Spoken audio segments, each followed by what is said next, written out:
Sales do convento de Presenta. Stop motion para a cuarentena. Dou. Teño o meu escenario preparado. Como vedes, con un paraguas vello, unha planta e unhas pedras, teño escenario. Tamén teño os personaxes, que son o señor elefante, vamos a afogalo, e o señor dinosaurio. E con que facemos as fotos? Pois temos dúas opcións. Opción A, cámara de fotos. Pode ser digital ou reflex. O problema que ten esta opción é que despois as fotos vai haber que descargalas a un ordenador e facer a montaxe con un programa de edición de vídeo. Opción B, un móvil. Incluso un móvil patateiro e bello como este.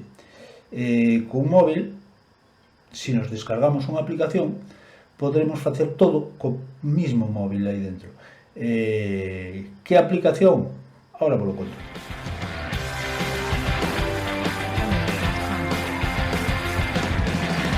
Stop Motion Studio. Ese é o nome da aplicación e ese que vedes é o seu logo. Por que esta aplicación e non outra das moitas que permiten facer stop motion? Ben, ten varias ventaxas. Unha, é gratuita, aínda que ten por suposto unha versión de pago con máis opcións, a de balde nos sirve perfectamente.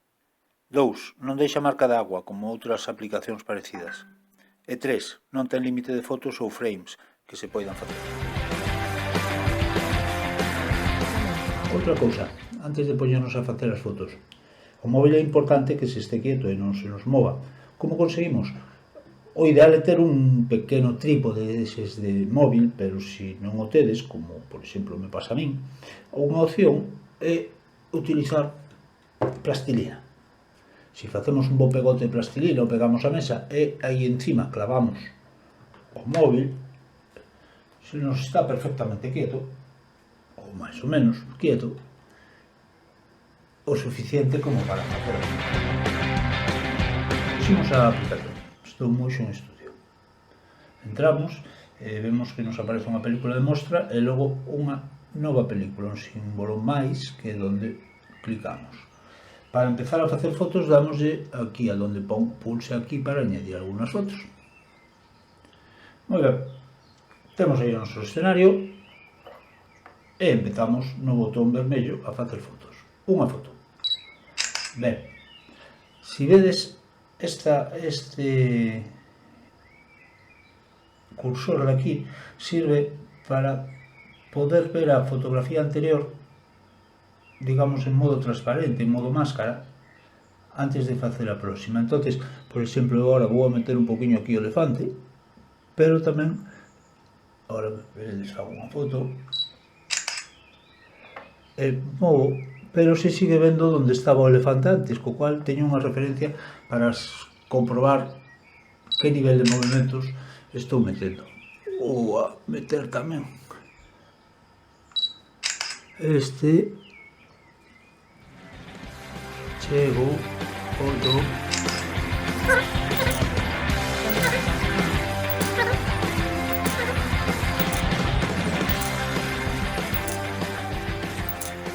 unhas cuantas fotos, 35. Vou a dar aquí para atrás para ver como vai a cousa, cal é o resultado por agora. Ben, se vedes, eu dou aquí a reproducir e aí me aparece en bucle pois o trociño que levo grabado. Doulle stop. Aquí en configuración podo subir ou baixar a velocidade, é dicir, este é o número de frames de fotografías por segundo. Evidentemente, cantas máis se poña, máis rápido é, pero máis fotos teño que facer. Por exemplo, vamos a poñerlle así, a ver que pasa. Vedes? Así corre moito máis.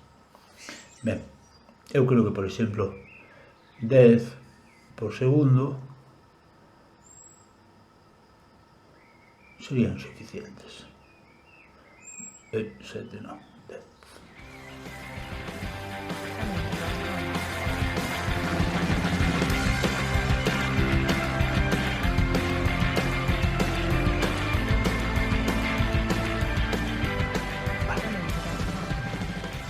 Ben, Vexamos que outras cousas nos permite a aplicación. Neste mismo botón de axustes temos varias cousas. Unha, a velocidade, que xa vimos antes. Outra, aquí podemos meter fundidos en negro, de entrada ou de salida, parte da dinosaurio. Aquí podemos recortar o tamaño da foto, podemos, por exemplo, poñelo cuadrado, como se fose para Instagram. Aquí podemos meter algún efecto, aínda que realmente o único que nos deixa é o de en blanco e negro, todos os demais son de pago. Igualmente a calidade, estes son os efectos. Isto, algunha máscara destas, a única que nos deixa é a de prismáticos. E aquí en reproducción podemos poñer reproducir só os últimos 12 cuadros, ou podemos poñer tamén reproducción en bucle, que era o que tiñamos, de forma que volve a empezar e volve a empezar. Moi ben.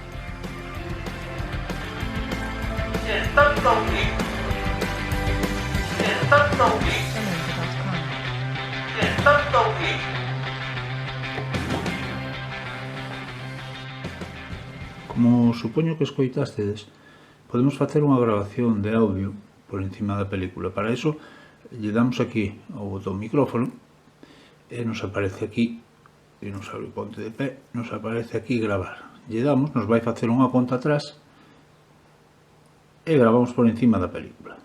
Hola, don Pepito. Hola, don José. Dámoslle a detener e probamos como nos quedou. Hola, don Pepito. Hola, don José. Hola, don Pepito.